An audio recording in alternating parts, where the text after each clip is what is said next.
É muito difícil hoje, né, a gente escolher um caminho.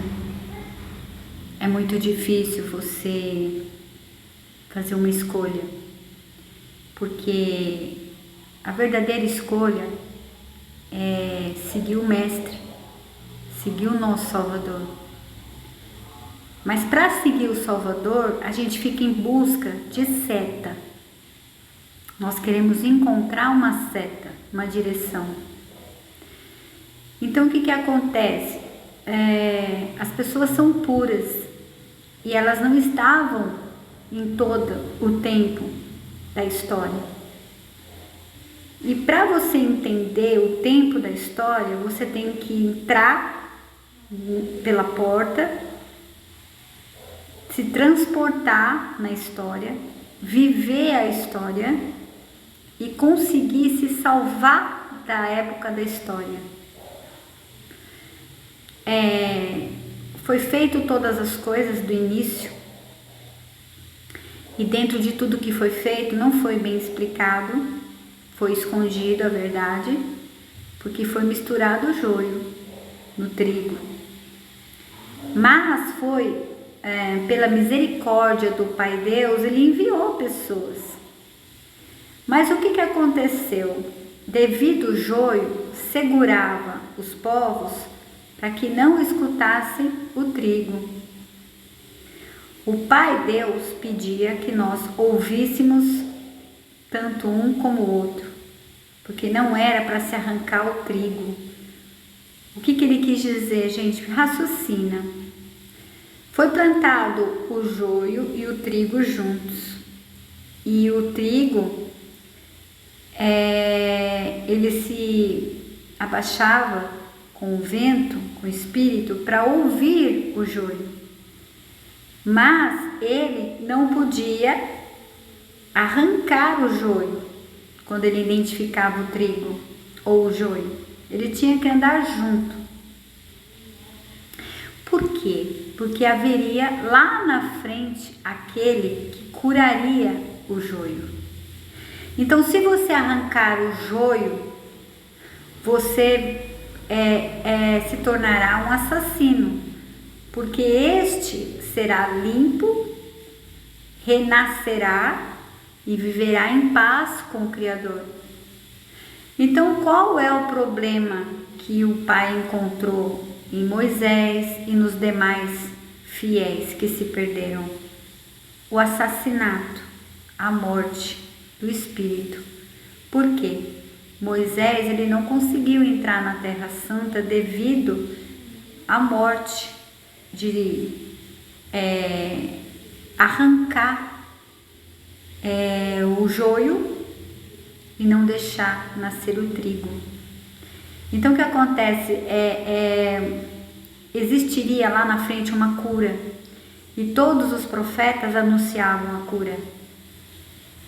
Mas aqueles homens do joio não queriam que as pessoas se curassem e largassem os pais da fé, né? Então qual foi a promessa do Mestre e do Pai? A liberdade de ser trigo, a liberdade de ter o Espírito vivificando a mente, como era no princípio, quando o Pai fez tudo.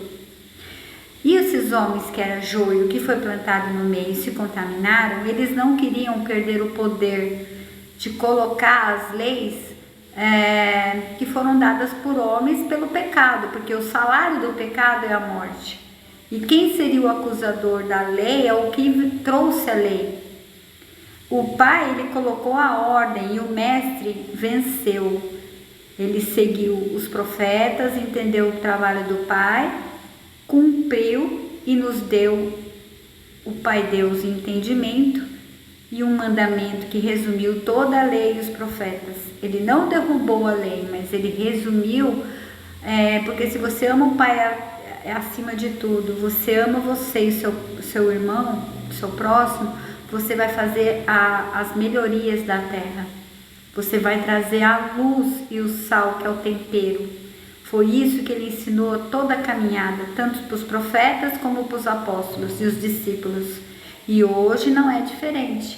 Por isso somos os eleitos tudo seria destruído, mas por causa dos eleitos que são o trigo que se limpa, sai do joio, da mistura, da mentira, se limpa e se torna um trigo, né, um filho adotivo com o Pai Deus. Então é isso que nós temos que entender.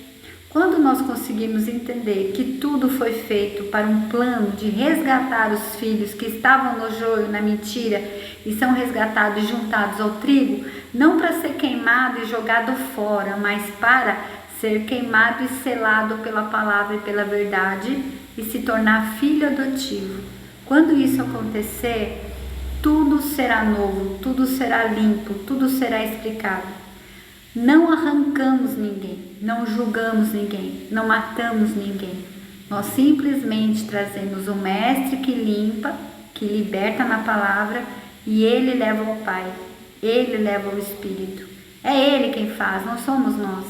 Nós temos que estar unidos no celeiro, juntos, sem ter participação no assassinato, na condenação. Dizem que nós seríamos julgadores, mas nós não somos. Esse papel de julgo não é nosso. O advogado é o mestre porque ele advoga com a palavra, ele nos dá a condição da liberdade, porque a palavra liberta. E isso é dado a nós de graça, não precisamos pagar. Esse é o trabalho do mestre, porque ele cumpriu e ele nos leva ao Pai, que é o Espírito. E através do Espírito que vivifica da vida, nós somos limpos e juntados ao celeiro. Por isso ele diz que naquele grande dia ele separaria o joio do trigo, né? E queimaria, uns lançaria fora e outros juntaria ao celeiro e daria a vida eterna. Porque a vida eterna é o Pai Deus em espírito e verdade. E o joio é a mentira, então ele lança fora. Ele não vai matar ninguém, ele vai lançar fora a mentira. Ele arrebata os seus filhos para o Espírito e verdade e ensina dele que é manso, da vivificação da palavra, a pessoa aprende, se liberta e vive em novidade de vida. E não pratica mais as más obras, o paganismo, a mentira e o engano. E vive bem com os demais. Essa é a pura verdade da palavra. Quem lê, entenda e creia e vive em novidade de vida e se torna uma nova criatura. Morre para a mentira e nasce para a verdade. E aí você viverá para todo sempre na verdade do Pai. Você jamais cairá. Você estará no céu, ao lado do Mestre. E aí você não casa, você é colhido como trigo, como filho. Trigo é filho, joio é servo. O joio é o servo que vive pagando para ter, vive trabalhando incessantemente e nunca vai na morada do Pai. Agora, o trigo é o filho adotivo, entendeu? Isso que o Pai fez, 2 plantios no início, o trigo e o joio. Quem entende, entende. Quem não entende, não entenderá. Um abraço a todos.